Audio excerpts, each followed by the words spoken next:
بسم الله الرحمن الرحیم. السلام علیکم ورحمت الله وبرکاتہ.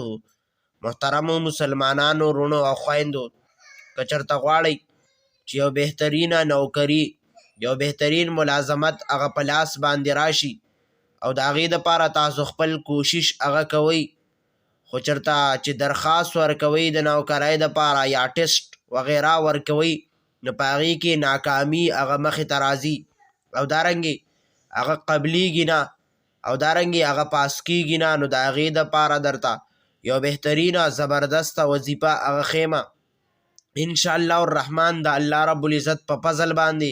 که چېرته هغه نوکرۍ دپاره د هغه ملازمت دپاره ډېر درخواستونه هغه راغلي، انشاءالله الرحمن الله رب العزت په پکې ستا درخواست هغه قبلوي او دارنګې الله رب العزت په تا ته ملازمت په لاس باندې درکوي د الله په فضل باندې.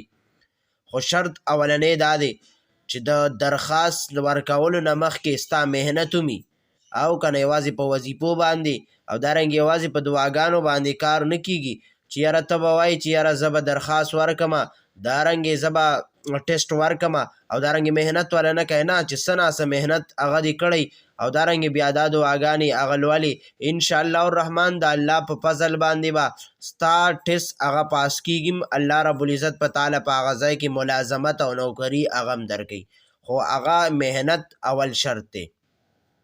محنت چې دی وکړو د هغې نه وروستو ته درخواست ورکوې، دارنګې یو ټسټ ورکوې او ته غواړې چې یاره زه دې پکې کامیاب شمه او دارنګې ما ته ملازمت او نوکري هغه میلاو شي. دا زبردست آیات دا به 1000 ځله 7000 مرتبه 1000 ځله دا آیات هغه به لولي، مختصر آیات دی، دا به لولي انشاءالله الرحمن کامیابي هغه به صحیح هغه به د مقدري او کامیابي به الله رب العزت په دغه ټس او په دغه درخواست کې ورکوي.